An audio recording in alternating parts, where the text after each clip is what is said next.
I'm attending the county courthouse at Melbourne for the Royal Commission, which is federal, it's called Royal Commission into Institutional Responses to Child Sexual Abuse. So I won't be saying much about child sexual abuse, because the interesting point here is that they're looking at how did those who knew about it at a higher level than just say the school teacher, someone higher up, in those days you really couldn't talk about those things. You shouldn't say, oh, in 1978 everybody should have reported it. Well, I was there, not that I have any of those problems in my life, but the whole mystery of the church and also the mystery of sex, you couldn't have said it, but you can say it now. And two really oddments came up yesterday in this case, and you can find them online. One, a young priest at that time, his name was Phil O'Donnell, and he was not a bad boy. He was trying to support a young boy whom he knew was being molested by the pastor, whose name is Seeson, S-E-E-S-O-N, I think. And not only did he and the very helpful female school principal try to go to Seeson, the pastor, and say, we can't have this, you cannot be, obsessed with this young lad as you are. But the interesting thing was this.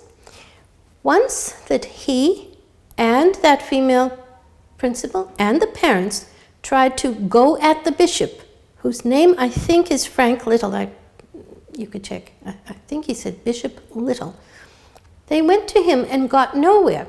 So the question is, how is it that that bishop, in whose employ is the bishop, and why would he do that? Now, although I just said the church is sacred and he may not want to rock the boat and sex was just too much to talk about, something came out that the same priest, the pastor, had shoplifted. That really picked up my ears, because in that case, you can't talk about the badness of mentioning sexual abuse of a child. Anybody can talk about shoplifting. And why would a bishop why would he keep him on the rolls for another minute if he had committed such a public crime as shoplifting? So I really had to think about who is the bishop working for? In my opinion, and I have some pretty good references on this, it is the intelligence services. So you'd say, now why would a man who worked his way up through the seminary, through being a curate, a pastor, and becomes a bishop finally, why would he be a bad boy?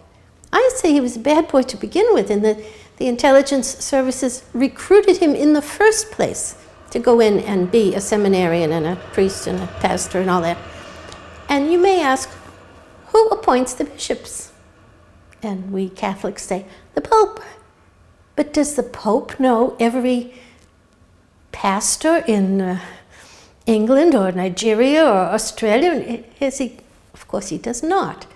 Or you might say, oh, was it a committee in Melbourne that chose that one? No, we say it was the Pope, as if it came from higher than the bishop, right? He made that man to be the bishop, and then he kept him on, even though word must have traveled of what was going on. I didn't say the bishop now is the child molester or the shoplifter. It's the one down, the pastor, but still, the bishop is in charge of that. How is it that that could be allowed to happen? And yesterday, when a victim of it gave his talk in the courthouse, and it was pretty touching, because at the end, when he finished, the audience broke into applause to show support for him. And though he had not been angry in his statement, he made one little angry remark. He said, if I ever run into Seeson again, I'll knock the living Christ out of him. And I felt like asking him, why don't you knock the living Christ out of the bishop? I mean, that very bishop who kept it going for years. And then I'd really like to go to the bishop and say, who would you like to knock the living Christ out of? Who is controlling him? And is he having a bad life? It can't be much fun, can it? To know that someone above you is asking you to push down all this badness onto people. I don't want to really show sympathy for the bishop, but I believe he's a controlled man. And I'll give you one hint of one support for this. Dr. Richard Day, who was a medical doctor that gave amazing predictions in the year 1969. Just amazing, and you can easily find them online. Dr. Richard Day, 1969. And one of the things he mentioned to his audience of doctors was, and the church will, he didn't say fall apart, but something like that. And you may think that the priests or the church, the bishops will stop us.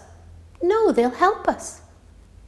So this guy who worked for Rockefeller seemed to know that people in the churches are going to help the fall of the church.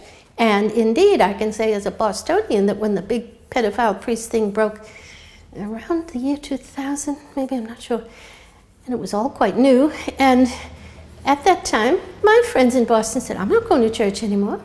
I'm not going to put money in the collection basket for those creeps. So, you see, it is part of the falling apart of the church, the pedophile story. Well, don't call me conspiratorial. I mean, I am conspiratorial. Call me conspiratorial, but don't say that this is a up in the air thing. There it is. You've got your evidence from yesterday's court testimony. They let the bishop let the pastor get away with shoplifting. You figure it out. Thank you.